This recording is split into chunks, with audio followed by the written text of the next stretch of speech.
Welcome to the Barcelona Podcast, episode 150, and this opinion is brought to you by the most influential voices in the FC Barcelona community. I'm Dan Hilton, and today I'm happy to celebrate our 150th episode with a special Patreon show. 3 Patreons, Mike, Scott, and Miko, are joining me today to discuss some of the biggest questions of the preseason and some other news going on around the club. Miko will be joining me later on, but for now, Mike and Scott are here to help me out. Let's start with you, Mike. Where are we talking to you from? And let's break the ice by asking you who your all-time favorite Barcelona player is. Great. I'm talking to you from Denver, Colorado, where I live. And I have an easy answer to this. It's not very original, but my favorite player is definitely Messi. Well, Scott, now you've got the challenge because I don't think I'm going to allow you to say Messi. You can say Messi's your favorite, but then I'm going to need your backup. But, Scott, where are we talking to you from? I'm in Brooklyn, New York. And I guess I'm a little more historical, although I was not around for this time. But definitely Cruyff, just given the global contributions made to the club and identity over decades. Well, I think Messi and Cruyff are pretty simple, pretty easy picks. Again, not too obscure there. But let's get it started here today with a question from Doug in the closed Facebook page. What are Valverde's strengths? If we want to see him and the team succeed, what in his past illustrates what that path may look like? So, Mike, I'll let you go first on this one. We are complimenting Valverde today. Well, that's not too hard for me. I'm actually not a hater of Valverde. So I guess I would say like the strengths are the continuity he sort of gives to the team throughout the whole season. I think we mostly see kind of the best team week in and week out. Of course, there's some variations in that, but the team sort of seems to have a consistency that I think you need over the course of the long season. It certainly helps in competing in the league in particular. I think the weaknesses are, and I hope that this gets addressed this season a little bit, is how wedded he is. Sort of the other side of the consistency coin is how wedded he is to certain players, and not giving opportunities to others, and not having sort of competition at particular spots that pushes those sort of anointed starters to be the best that they can be. Yeah, Scott, what about you weighing in on that? I would say I think it's notable that there hasn't been a lot of dramatics going on. I think given some of the difficulties they've had towards the end of the season, that there is a consistency, but I think the issue on the other side is that there's not really a sense of urgency. I mean, they really are built for the long term over the course of a full season. But I think, when you're playing the one game that you really need to win and you need to dig into kind of something more kind of deeper and passionate, that seems to be kind of where they get a little lost. Yeah, when it comes to stability, and that is the greatest compliment to Valverde. But the one point I add that it's not a knock on Valverde, but in his coaching career, even going back through from Valencia, Olympiacos, and we know what he recently has done at Bilbao in those 5 seasons there, but he's coached Villarreal and Espanyol for 3 seasons, and again Bilbao the first time for 3 seasons. Because he's only spent a limited amount of time at each of those clubs, the 3rd season here at Barcelona, it winds up being, and again it is difficult being the manager at one of these top clubs, and whether it's Chelsea or Manchester United or now Man City has Pep, so put a asterisk next to that. He's going to get a long leash. But at all of these major top clubs in the world, managers don't regularly last even 3 seasons anymore. But that said, in his career, he hasn't really lasted more than 3 seasons many times. But in those times, in those 3rd seasons or even those 2nd seasons, he winds up getting the next job, not because of failure.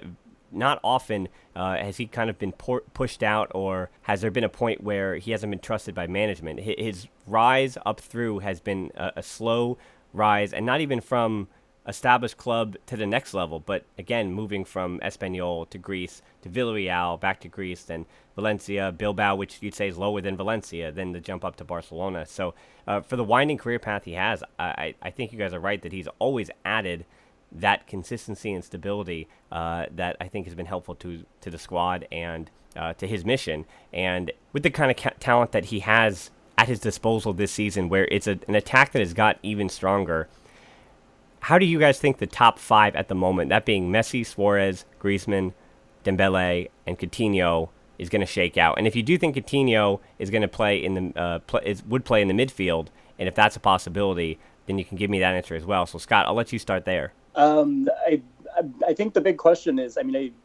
I think question is who's kind of the odd one out, and I mean I think in that situation you would have to say it's most likely to start Coutinho. But then with that said, I mean I think there's through the course of the season and going back to the consistency, there's so many injury problems that I think reliably there will be space for everybody.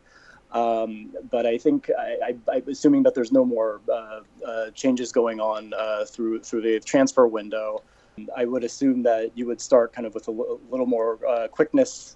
I think you have Griezmann up front, and I think that's going to be. I don't know to what extent he's going to overlap on what Coutinho's contributions are, but I think you would want a little bit stronger of a midfield than having Coutinho going too far back. And so I would assume that he would be the odd one out, and kind of he would come in, as needed. But with that said, I think with Griezmann coming in, it's just such a big variable in terms of who's going to click with who. And I mean, he is such a great team player in that way. I really wonder if the first little bit of the season is going to be, and especially the group stages of the Champions League, is just really just figuring out who's gelling. Well, who do you think is going to be gelling the best, Mike? It's going to be really fun to watch.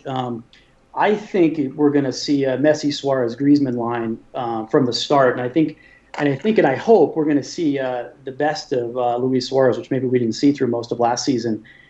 He seems to be highly motivated, back in training 5 days early. He looks fit, more fit than we've seen him show up at the beginning of the season the last couple of years. And he's really the only true number 9, and I think Valverde wants to play that way. But there's a lot of options there, and if things aren't going perfectly or going really well from the start, I could see Dembele moving in with Griezmann sort of moving to the middle and Messi to the right side, or Messi in the middle, maybe in a false 9 role with Dembele on the right and Griezmann on the left. There's a lot of things you can play with there. I'm kind of over Coutinho. I think like most fans, I would still love to see him sold, to be honest with you, before the season starts, and for Malcolm to be the fifth guy in the mix there. Mainly not because I think Malcolm's necessarily better than Coutinho, but I think Coutinho sort of playing that fifth man role is just not going to sit well with him, and we're not going to see the best of him. Sort of how we saw sort of a dissatisfied guy on the field last year, and he certainly he's not what he was when he was at Liverpool, or even how he looked early in the season last year. I don't see him in the midfield at all, because the midfield, I think, is already crowded enough, and with guys who are ahead of him, especially with De Jong coming in and Arthur hopefully, having more stamina this year, having a European season under his belt. So I like Messi, Suarez, Griezmann to start. I love Dembele. I want to see Dembele get lots of options. I think there's a lot of sort of formations that Valverde can use with those 4, and I would put Coutinho as sort of like a distant 5th in that group if he's not sold. I also wonder if it's going to be very circumstantial, where you'll have certain lineups for certain situations. I mean, I think Dembele was such a missing piece in that second leg against Liverpool, and I think you just would want to see that kind of in the bigger games, having just that bit of speed on the wing that can really throw another team off. And I think adding Griezmann to that mix, where he's very much that similar kind of player, is just, I mean, it's going to be absolutely amazing if it works. I completely agree with that as well, Scott. And there are certainly lots of tactical formations that can be used here, and especially with Messi and Suarez, both at 32 years old, we're gonna, as efficient as Messi is, and we know he can play almost every game, but he's gonna have to start taking more time off. Suarez definitely needs time off. I think we'll see a lot of Dembele, and I really hope we do. Yeah, the 2 points that I really like that you guys brought up was one. Obviously Griezmann being the newcomer is going to be the key, and Dembele, whose chemistry with Suarez did improve over the course of last season, I thought, when Dembele was able to stay healthy, and when Suarez was healthy, it did improve, but it wasn't at the top level that I think it could reach. But Griezmann, the way that he combines with Diego Costa, and that we've seen that he works with his number 9s at Atletico Madrid, the trust that you'd have that Messi and Suarez, that partnership, can extend to then Griezmann working with Suarez and off him like that. It really does seem to be that we could have some magic created up top. And again, that's not a knock on Dembele. And then to the other point, that Coutinho in that lineup is a distant 5th. And then later on, when Miko and I are going to be discussing the midfield, as you mentioned, Mike, with Sergio Roberto moving into the midfield, that's going to change things up even more. I think that shows that Valverde, by putting now Roberto back in the midfield, I don't know. I think it seems like Coutinho business might already be happening behind the scenes. Again, I think we're done talking about Neymar, as we've said, and it seems like the hitches in the Junior Firpo deal are that Real Betis is either asking for too much money, but that might be because Barcelona don't have the funds at the current moment. And if they're afraid to sell Coutinho for less than they paid for him, well, obviously that's going to be the case. And the one thing that does make me weary and make me think about Coutinho, and this will be the next question for you guys, it seems like in all of our minds that Coutinho's already gone. As we talked about, I think we all agree he is fifth on the attacking depth chart, and then on the midfield depth chart, I don't know where he is because they added De Jong. They added a guy who should maybe be a member of the starting 11, and so how does Coutinho fit into that? But then you think with Real Madrid having this whole saga over getting rid of Gareth Bale, who I can't think of a footballer who's farther out the door already while still being with the club, and then the potential that Barcelona might not be shopping Coutinho as aggressively as Madrid are shopping Bale, he very well could be staying another season just because Barcelona aren't happy with the numbers. But, I mean, that's going to be the big question. If he is even here next season, where is he possibly going to play? And is there any way, if he has less playing time, to rectify that career? I think, again, you both said that you hope he is sold, but if he isn't, what kind of role do you think he can carve out this season? It's a very difficult question. I mean, that's why I hope he's sold, because I don't want Valverde to need to answer that question. I think any time he gets in the front line, comes at the expense of Dembele, which I don't want to see. I'd rather see Dembele out there getting as much time as he can if he's healthy. And in the midfield, I like Artur ahead of him. I like De Jong ahead of him. I like if Rakitic is still here, he's clearly ahead of Coutinho. We want to see guys like Alanya and Puig. I think everyone, the Barca family wants to see that, see those guys get more time on the field. So, and like you said, Roberto moving back to the midfield, which I also think is a positive move. I never really liked him at right back as a solution there. So all those developments in the midfield are very positive, but I just don't see a role for Coutinho there. His only role is in the front line, and I think that comes at the expense of Dembele, and I don't want to see that. So I don't know if that's very responsive to what kind of role do I see him carving out. I guess my answer is I don't really see him carving out. Yeah, that's fair. That's fair. A space there, and that's why I'd like to see him move on, because that just creates tensions and problems within the club as well when you have a player of his stature, with his transfer fee and his wages. Really not having a role on the field. That's just not a good situation. Yeah, I think after kind of a few months away from play, watching the Chelsea match, it really just brought home kind of how complete of a front there is and how complete of a midfield there is in a lot of respects. And I look at that in the context of Coutinho, and it's very hard to see how he's going to fit other than kind of in not in a filler circumstance per se, but again, very situational. But even if he's situational, I think even we saw Valian, Puig, like you want to see those players play more, especially you want to see them develop over the course of the year. Whereas with Coutinho, you kind of want to legitimize a purchase that was hastily made a couple of years ago, and it's hard to it's hard to legitimize that with such a great complete team. And then again, I think there's some interest in developing some of the younger players, and I think aside from Dembele, it's not a young attack. I don't know to what extent De Jong would be kind of a similar role as what Coutinho is. I think Coutinho plays a little bit further ahead, so I don't know what role he has, and it's sad to say that, but then I think you have a contract that goes on for another 4 or 5 years, and so it's really just you're kind of mitigating the expense you've already put in, and do you put him out on loan? Do you try and move him, or do you just try and make him work? And I think another thing Valverde is not very good at, even though I like Valverde generally, is he doesn't seem to be creative with the roles of players in a lot of respects. And so I just don't know if a new position would be created for him. Dan, if you'll indulge me, pet peeve for a second. One of my pet peeves with the club, and this is not unique to Barcelona or even to soccer, is these internal valuations. We see these reports, they value him at 100 million or 120 million euros, and they purchased him for X amount and they want to get most of that back. I mean, he is worth what the market says he is worth. Right. And if we, if Liverpool or United would take him right now for 80 million euros, which I think they probably would, I would do that in a heartbeat. Whatever we paid for him is sunk cost. and it's not coming back. That decision was made. You got to make the best decision now. And in addition, as far as we understand it, I know we don't have perfect information on this. There are a lot of variables that we would have to pay going forward. Every time Coutinho plays a game, he works towards another variable, or we're successful in the league again, or hopefully win the Champions League. There's bonuses that get paid out to Coutinho. I just think your internal valuation is meaningless. Like, if we can move him out for 80 million and he's surplus to requirements, then that's what the club should do. Yeah, and with my, as we all know, here's my normal basketball talk for every show. That when you look at a thing like the NBA draft, right, where these kids coming out of college, a promising freshman that's only 18 years old that could be developing into something, he's going to be valued much higher in the lottery and selected much higher than the college senior who's 22 years old, been playing 4 years, and you know what he is. And that does hold true as well, I think, with club evaluations internally as well, where Puig. Yes, it was smart to get his release clause so high, because obviously in Spain you could have it triggered and then the player is gone.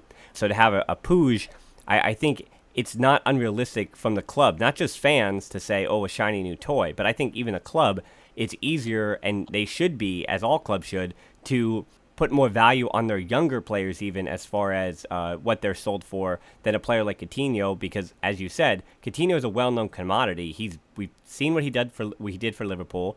People have seen what he was at Barcelona. That is who Coutinho is. He's in his late 20s. Is he going to really change that much? I doubt that. Well, not necessarily late 20s, but he's been an established professional for quite a few years now, and we'll say he's basically at his peak.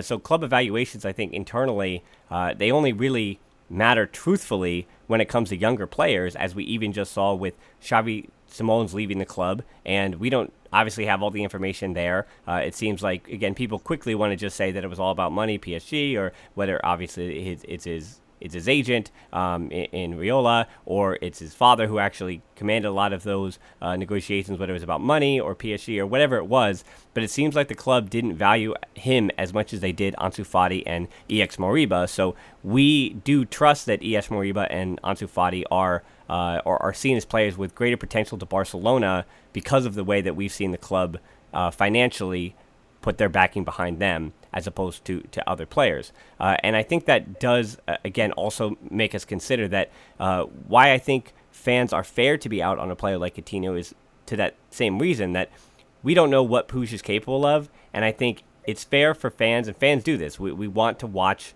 the young players develop, because you don't know who they could be, and you think that they could all be the next Messi, potentially, or the next Xavi or Iniesta in the midfield, or whoever it may be. But to that end, Barcelona, the way the squad is set up, is that we have our established vets. It's not like Valverde is going to put out a bunch of young players in their early 20s and expect to win trophies. They have Messi and Suarez and Busquets and Rakitic and Vidal and Ter Stegen and Piqué and Alba, and the core of Barcelona is built still with veterans, so they have to be adding young pieces, or Barcelona are going to suffer. And Coutinho still has legs, but again, is Coutinho really part of this vision? Can he kind of divide himself through two generations and be part of that transition from what we'll call the old hats at the club, and comparing that to Alenya, De Jong, Artur, and Puig, who are all around that same age as well. And I think this brings up the point about the changes currently going on at youth level with Pep Segura after all this time. And, of course, his name has been run through the mud for years now.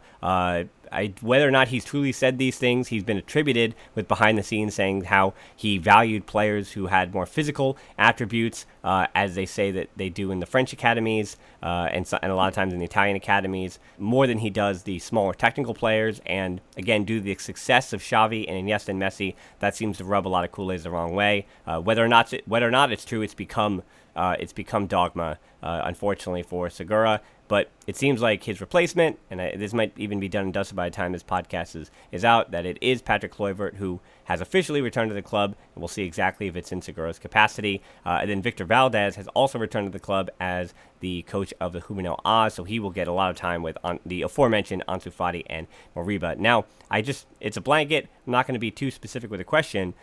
Mike, I'll have you go first on this one. What do you think of the changes that have happened this offseason? Well, I definitely think overall they're really positive. I don't want to get carried away, because I think sometimes we have a tendency to overstate, what we really know about the internal politics of the club. And all bad things that have happened at Barcelona over the last any number of years are always seem to be attributed or laid at the feet of Pep Segura. I don't know if that's true or not, but in general, I like bringing in former players. I particularly really like Victor Valdez, not only as a player, but I like in interviews with him. I like the thoughtfulness he demonstrates and sort of his introspective views on the game. He really thinks about the game and thinks about life and young people. So him coming back to the club, as a coach at Juvenil A, I think is just fantastic.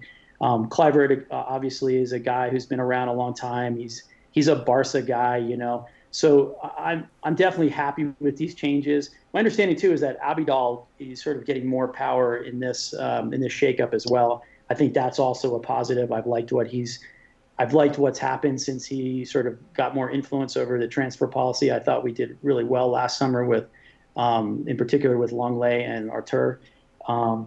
So and the large role he played, I'm sure in the transfers this summer as well.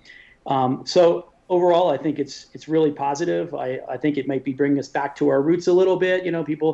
I'm not a big flag waver of the Barcelona faith. I don't like the game changes and we need to change with it a little bit. But overall, I like the adherence to the Cruyffian philosophy, and I think that these changes probably and the commitment to La Masia, and I think that these changes probably bring us back closer to that, and so I'm happy with them. Yeah, I think I definitely would call myself kind of more of a traditionalist. I think that's something that's always attracted me to this club is, kind of taking a certain philosophy with regards to developing players, having an open mind. I mean, I think Segura and, the claims made of statements made and actions done. It is kind of antithetical, and it is, I think maybe one thing that could be said about the modern club, and this goes back to kind of what Valverde represents and, why certain signings are made and why they're not necessarily moved on is that there's a strong interest in consistency. I mean, do you want to take big risks or do you want to kind of maintain a certain level of consistency? But the issue with that over time is that you do lose a bit of the identity, especially if you're kind of more on the philosophical spectrum. I mean, this is not a pragmatic club in a lot of respects. And so I think bringing in people who do understand kind of the more essential aspects of the philosophy of the club, and hopefully again with De Jong, I really hope that he represents kind of a new spirit of bringing in a more kind of young and fluid style. I hope that this kind of it goes in that direction, but again, we'll just have to kind of see how effective this all is. Yeah, changes like these are really only ever positive in hindsight. That's just the way things work. Instead of looking to the past, we're going to continue to look to the future. And a question, Scott, we're going to start with you on this. Outside of Barcelona, now this is all of La Liga. The idea, and I urge people to go back to my conversation last week with Robbie Dunn. We did a team-by-team preview. We actually did not speak about FC Barcelona last week. We did a team-by-team preview, basically, of all the transfer activity up to that point. There hasn't been too much more. I think when I have to start by saying Leganés did some more spending, that tells you how few moves have still happened in the past week, but some still more could happen in the transfer window in La Liga.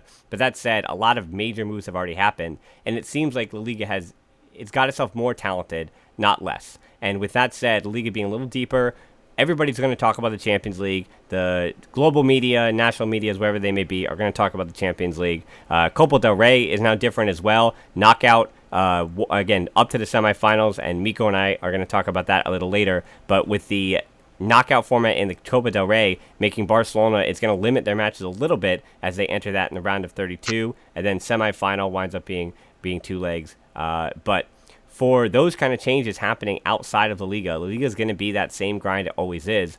Scott, again, starting with you, what are your top 5 teams going into La Liga? How do you think it's going to shake out? I would say I still think Barcelona is still going to be the strongest team. I think even with regards to consistency of the top clubs, they'll have been the most consistent. I think even on that basis, I still think they're the front runner. I think they're the best club, but also I do think even, and this might benefit Coutinho as well, is that it's kind of another year of a team kind of marinating. And I think while there might be some new additions that have come in this year, I still think that they have such a great core that's just going to keep playing well. Second, I probably going to go. It's hard with Real versus Atletico. I think Atletico, they're kind of I would say they're the highest risk, highest reward of the kind of bigger clubs. But I would say that Atletico is probably going to do better than Real. And then I would say probably Real second. Then I'd probably go Sevilla. And then I'm not sure for number 5. I'm gonna say those are my top 4, which is pretty generic. Yeah, completely fair. I think Sevilla, with all the changes they've made, they're another one that we spoke about last week with all the different new players in, a lot of which are younger, unproven, coming from France, or again lower levels. So we're going to have to see, and lower levels I mean in terms of club status. So we're going to have to see how they mesh all of that together. And so Sevilla, I think, is going to be an interesting feast or famine one. And you mentioned too, Atletico Madrid. Things are going to be different on the field. It's going to be maybe a little more exciting, but it's still under Diego Simeone, so it might not be any more exciting. In the same way, they've lost a lot of voices in the locker room. So for all that Diego Godin last season may have lost in terms of losing a step or just not looking like himself, we don't know what kind of leadership he was continuing to bring. We expected it was all positive to the locker room, and what Atletico might be missing with that. So, Mike, we're going to throw it to you, the same question. You give me a top 4, you can give me a top 5. How do you think it's going to shake out? Sure. Also want to echo Scott's comment. That was a great show you did the other day, running through all the clubs. Barcelona, I think, is going to run away with it again this year. I think we're going to go box to wire, and I don't think we're going to be challenged. Atletico, I think, is going to be second again for the 3rd year in a row. I think it might take a little bit of time for them to sort of get all on the same page, but I like what they've done in the offseason, and not necessarily with losing some of the people they lost, but I think that they've replaced that the lost talent very well, and I think they're gonna be a great side. Here's my hot take. I'm not so sure Real Madrid's going to come in 3rd. How about that? Well, this is a perfect place to have that hot take, Mike. This is a very safe space for that hot take. Yeah, I think they're a mess. I think Zidane's not going to last 2 months or 3 months.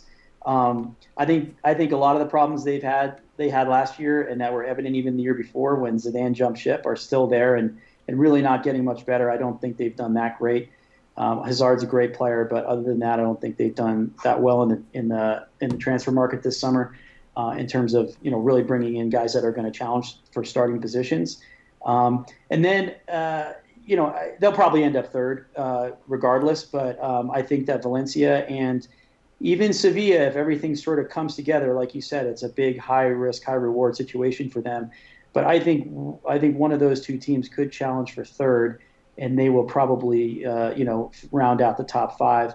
And then I would throw in there Betis and Real Sociedad this year, that maybe 1 or 2 of them can also be up there, and they'll be competing for the European spots. Yeah, that's a good point. We always talk about, with Valencia having now worked through the Champions League as well, that might hurt their domestic campaign a little bit. And having missed on that, Real Betis and Real Sociedad, focusing just on La Liga, having done all that work to make their squads better, that could give them an advantage in pushing for Europe and even a Champions League spot. So, yeah, that's a good call there, Mike. And a lot of good calls here made by both Mike and Scott. Thank you guys both so much for joining the show, and most importantly, thank you for being patrons. These are the guys that keep this show going. Again, you might hear some stuff changing in the future in terms of you might hear some ads, you might hear some things changing, but for up to this point, for the last 2+ years, there has been just our Patreons helping us to keep these shows, and it would not be happening without guys like Mike and Scott. So thank you to you both very much for joining the show today. Thank you, Dan. Yeah, and I would just also like to say, thank you, Dan. I don't think it's very often, you have Patreons on the show. And so, it's, we contribute as a sign of, faith and gratitude to everything that you and your guests do. And we really hope you continue, and all the best success going forward. All right. Yeah. Thanks to both these guys. And now let's hear from Mitko.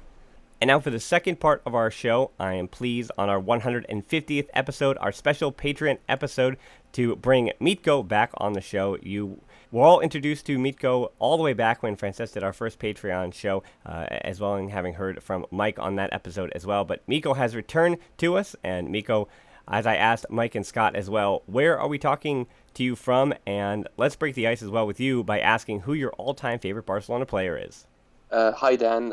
Thanks for putting me on the show. It's a great pleasure to be here and to talk to you and to the other guys. I'm phoning in from Germany, being Frankfurt I've been living here since a couple of years and working in the finance and law sphere of economics. So Frankfurt now is let's say second biggest hub in Europe for that, and unfortunately not a real football hub. Not many Barca fans here, but well, we have our TVs, we have internet connections, so we can still track what's going on with the club. My favorite player, I think probably it will be Xavi. I mean, it's very difficult to say anyone between Messi, Xavi, Iniesta, Puyol, but I picked Xavi because he really mirrors the key elements which made me fell in love with the Barcelona and with the style of play that this club has for the last couple of decades. So I'm picking Xavi on that one. So if there are other Kool-Aids in Frankfurt and you're actually listening to this show, you can click on Mitko's name down in the description and give him a tweet. And again, maybe you guys can see a game sometime, Mitko. But for now, you're going to be here on the pod helping me answer some questions today. And now with Scott and Mike, we discussed the forward line. So Mitko, I want to talk about the midfield here. We've got Busquets, Rakitic, Vidal, Coutinho, De Jong, Roberto, Alenia, Artur. Now I did mention Coutinho in there because we're just playing the game today of having not really knowing exactly where he'll play this season, expecting it to be the forward line as we talked about earlier, but it could be in the midfield. Now I mentioned all of those 8 players. Realistically, looking at last spring when Alenia had his minutes, we'll say cut down as the matches intensified, if you will. Realistically, you have to pick 5 players to get minutes for those 3 midfield spots. Of those 8 players, how do you think that rotation goes? So I would say give me a depth chart here by Mitko. I'm going to need 3 starters, starting 11, back against the wall. This is who Valverde is going to go. And I guess if you want to answer this way, you can say give me your 3, but also if you want, give me the 3 that you think Valverde might throw out there, and then give me the 2 guys that are going to come off the bench. Okay, let's do it. So my starting 3 would be De Jong, not Busquets, because I want the new guy who already shown a lot of qualities, and obviously we know him since a couple of seasons, and also the great Champions League campaign that he had last year. So I want De Jong to fill into the Busquets steps there. There is of course a lot to learn from him. But maybe if he can do like 60-40 of the time on that position, that would be great in my view. I know that this is not the let's say the most probable lineup, because all the sport journalists and other people on Twitter they are saying that probably he will be on the left on the midfield, so interior. But I would like him to see on the Busquets role, because actually we do not have a guy like Busquets coming through the La Masia, and we are, as far as I know, we're not looking to buy anyone. So I would really like De Jong to be that guy. And moving forward, obviously, I mentioned Xavi is the guy who represents what I like most about Barca. So it would be Artur. I remember first couple of matches that I saw this guy, that he really resembles Xavi. He really moves like him, and I don't know if you change the hair, change the shirt, then it becomes Xavi in a way, or maybe the little one. So I like Artur there, and I want it probably would be Rakitic, because he's like Valverde's favorite, let's put it this way. If it was up to me, I would like to have Coutinho there. I know it's controversial, but for me, Coutinho, he's not a bad player. You know, he's been on the job, of course, having a lot of ups and downs in his time in Barcelona. But I think if we play him the right spot, then he can definitely grow into the role of being this Iniesta replacement that he would never be, but this is why we bought him, right? So it would be De Jong, Artur, and Coutinho, and there is a lot of versatility there. There is a lot of technique. There is a lot of ball possession and ball movement. There are passes through the lines, and there is also the capability of those guys to break through lines and also go into the attacking play. Obviously, I want to get rid of the, let's say, of the hustlers in the team, Vidal being the greatest one. I mean, he is a great player, don't get me wrong, but I'm not so fixed on controlling the game by not allowing the other team to counterattack. I'm a lot more into the philosophy of controlling the game through possession of the ball and picking the right spot for the pressure play. Unfortunately, as I mentioned, I think Rakitic will stay unless something happens this summer and we sell that guy. Busquets will most definitely play more minutes than I would like to. And I think for the third spot, there will be De Jong and Arthur playing probably 50-50 of the minutes. This is what I think Valverde would go for. Yeah. Apart from that, the other two guys get minutes, in my opinion, are indeed Alenia. I mean, we love that guy, not only because he's La Masia guy, but he really showed qualities. He showed willingness to step in, and this is all it takes for me to get to that fourth or fifth spot in the midfield and play more and more minutes. I mean, let's not forget that back then, 12 years ago, Xavi and Iniesta, they weren't regular starters at the beginning of their careers. It took a lot of time and a lot of patience, a lot of seasons for them to develop. And obviously, Alenia is not talking about leaving the club. So maybe he has all the three, in my opinion, key elements to break into the first team for a long period right now. So willingness, talent, and patience. I mean, I'm in love with Ricky Puig, right? But I don't think he'll get so many minutes. Yeah. Well, I think going even back to your initial point of that three in the midfield, and you mentioned a midfield three potentially of De Jong in that defensive midfield role, which he isn't the player that Busquets is, obviously, but we saw what he did with Ajax.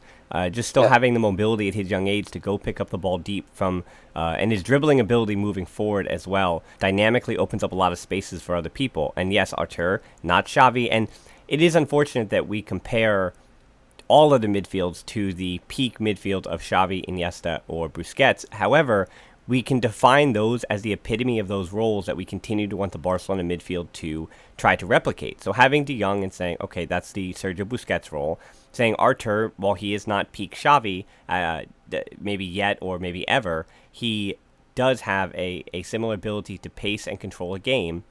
And then that leaves, and when you mentioned Rakitic as Valverde's favorite, potentially being a third regular, or mainly again, starting 11 starter, if you will, for Valverde at the other position, I do again remind that I know Twitter will explodes after every preseason match, after everything, about how all Rakitic does is pass backwards. But having Rakitic in the days that he was at Sevilla, or again asking him almost to change his game again for a third time, as when he showed up to Barcelona, he was became a much more defensive player than he was at Schalke or Sevilla earlier on in his career, and then with Barcelona, as he also changed his role for Croatia. And so asking him for a third time to go back to being a little more of a, actually as he was almost in 2015 when he showed up for Barcelona, a more forward-thinking, forward-passing, chance-taking player, and almost comparing the role he would have to Iniesta and trying to fill those boots. It's a difficult thing to do, but it is plausible and potentially possible because Rakitic does have that work engine, and with Artur and De Jong, I don't have the fear of being overrun with older legs. And that's the issue, again, of playing Vidal, Rakitic, and Busquets. That's the nightmare situation, I think, for a lot of people with a midfield three, just that defensively they're not just going to have the legs. But having two of De Jong and Artur, and then Alenia potentially being a third, particularly with, where we didn't even mention Sergio Roberto being in that mix as well. And then you mentioned Coutinho, and I think, again, offensively, that's where the comparisons lie, of having De Jong as a defensive midfielder, Artur playing the Xavi role, and Coutinho obviously playing the Iniesta role, which makes the most sense. But again, we don't know where Coutinho is going to be. He might not be at Barcelona at all, but most likely he could be on the wing, could be in midfield. There's a lot, again, still up in the air, but trying to fit guys in those positions, again, I think De Jong so fundamentally changes. Even though he's the only new addition there, he so fundamentally changes the way the team plays. And me, in particular, I've really enjoyed watching him and Alanya in the preseason in that first game, particularly. Just the ways that they work together and the ways that their skill sets complement one another, I think is a really bright thing. And for me, Vidal, he's playing this role where he's supposed to have a lot of legs and he's supposed to come out, and he does that. He's, as you mentioned, he's the hustler, but he's also post-30. So as he continues to hustle, how much more is he going to be able to do, and how much more is his legs going to be able to withstand if he just doesn't have the ability to close out and continue to play defense in a way that a guy 10 years his junior might do. So, Miko, I think you're right on a lot of different points and the possibilities that are there, and I think it's really telling that I don't think you'd be the only one here, that when you list it out, Sergio Roberto entering the midfield this season is really interesting, because his forward runs, and we've seen what he can do, and not just in big moments, but he doesn't necessarily control the game overtly well. He doesn't necessarily ping the most beautiful passes the way Iniesta did, but he does everything at an above average rate, where I don't think you lose that much having Sergio Roberto start in so many matches. So, Miko, let's try to answer a little bit, not an easier question, but a simpler topic, queuing on just one player, that being Lionel Messi.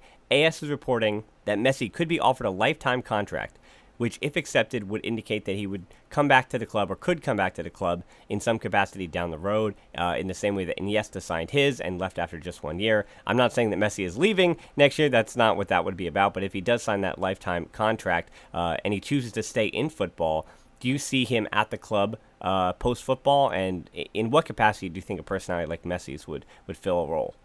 Well, that's a great question, and well, it's not an easier one. No. It's I bring my Patreons on to challenge you guys the way you guys help and challenge me.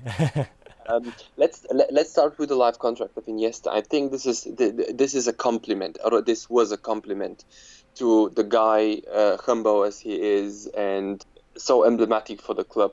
And you have to pick the right guy for it. Probably even Xavi would be that guy, but I assume the board came just a couple of years later with that idea, right? To complement one of the future legends, or even now they are legends of the club, right?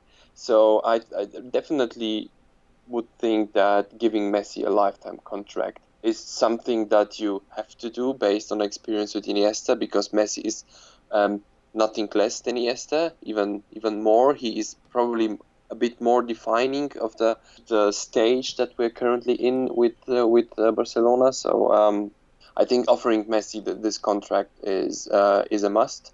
Obviously, I don't know how this contract will play out, right? So we cannot afford to pay Messi 50 million a year for the next 10 years, right? This would be ridiculous. But I think Messi is in such terms the right guy, because he is as humble as Iniesta. He is definitely an icon of the club, and I don't think he would like to hurt the club in any way by taking advantage of such contract. So I definitely see the club doing so and offering Messi a contract. What role would he play? I really think, because he loves football so much, he would play a couple of more years, definitely, probably until 37 or something. Well, he's said a couple of times that he wants to end his career in Argentina. I'm not sure how this would play out, because he also said like his life and his family, they're so accustomed to Spain and to Barcelona. So probably there is let's say other than football aspects playing part into that decision. It's a good point with Iniesta and Messi. Obviously, this lifetime contract, when you talk about whether it's Guardiola or Xavi, Puyol, Piqué, there are other personalities that have come through the club that you think fill these other roles that are much more in front of the cameras, if you will. But for Messi and Iniesta, I think I think you never said the name, but the term I think or the title would be an ambassador. And I think, having Iniesta at the moment at Vissel Kobe, it's going to bring me directly into my last question for you. But having him at Vissel Kobe, even though he's wearing a different uniform and he's not attached to the Barcelona crest at the moment, he's still an ambassador along with David Villa at the moment and Sergi Samper. They're ambassadors for FC Barcelona. I mean, he's an FC Barcelona legend that those in Japan are excited to watch and see in their country. And that, to a degree, that's what Iniesta's almost serving as now, and he's still playing as an ambassador. And Xavi did the same thing when he went to Qatar. I mean, he really just was not an extension of FC Barcelona, but you have this legend of this club in another place. And basically, because he's been so affiliated with the club for so long, anywhere that Messi goes, he winds up being an ambassador for FC Barcelona. So whether or not you have the title of a lifetime contract behind that, I think is, I guess an unnecessary point, but I think as a gesture to Messi's character to offer him that, obviously does make a lot of sense, regardless of how many years more he expects to play in Barcelona or expects to play as a professional. And so that leads right into the final question for you today, Mitko, and for us on the show. Andorra FC, we've talked about this now many months ago, but it's back in the news. A team that Gerard Piqué has a large stake in, bought a place in Segunda B with Barcelona B, same division, to replace Reus, the Catalan club that was liquidated. It got 0 points, and it's a shame. They're a club with a little bit of history, not a ton, but they have been around for quite some time. So it's a real shame if they, completely have to shut their doors, and we'll see potentially a merger, something like that, with Reus for down the road. But again, their time is going to be done for a little while. But unrelated, Thomas Vermaelen is heading to Vissel Kobe to join the Spanish and former Barcelona contingent in Japan, as we already talked about. And there's clearly a relationship between Barcelona and Vissel Kobe as well. And because Gerard Piqué is a current Barcelona player, there is no actual, headline, AP copy connection between Andorra FC and Barcelona. But if a player of one team has a large stake in a group just 2 divisions down, I don't see how you avoid some kind of, we'll say, just, relationship there. So my question for you, Mitko, is I wonder what benefits Barcelona would really have in sending players to another Segunda B team or a team in Japan instead of other teams in the first division or second division in Spain. I think I'll give you an out here and ask you basically a yes or no question with, could Vissel Kobe, I don't know how Andorra FC fits into this, but could Vissel Kobe maybe just be a marketing connection? And for Andorra FC, this might just be a PK thing only. I don't know, Mitko. Do you think that this is all some kind of big master plan to, cultivate talent in different places, different locations, and have more avenues to easily monitor our players by sending them to different locations?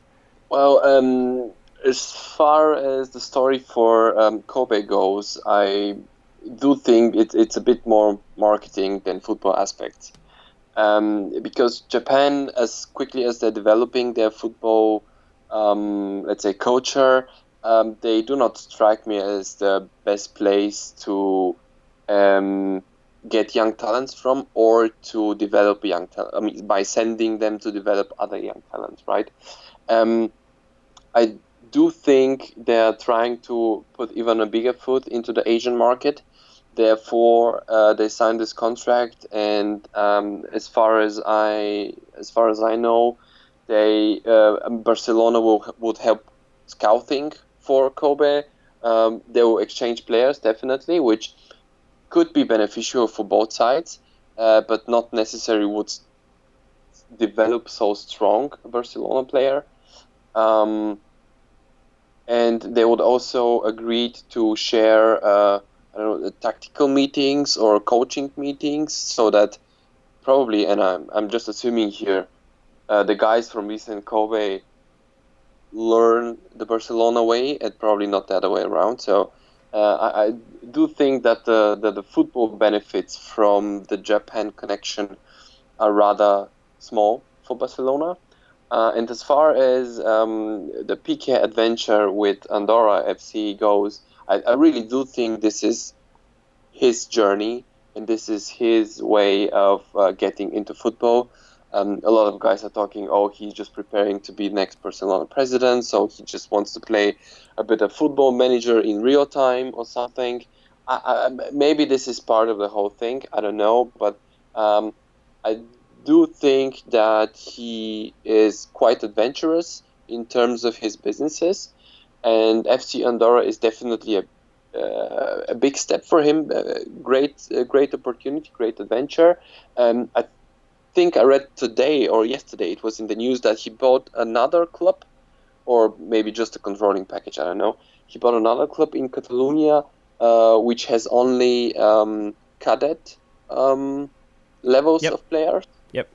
So maybe he is trying to replicate La Masia on his own by having cadets in one club, sending them to play in Segunda B for the other, or something. I don't know. I don't see how Piqué plays a part between Andorra and Barcelona in terms of exchanging talents and players.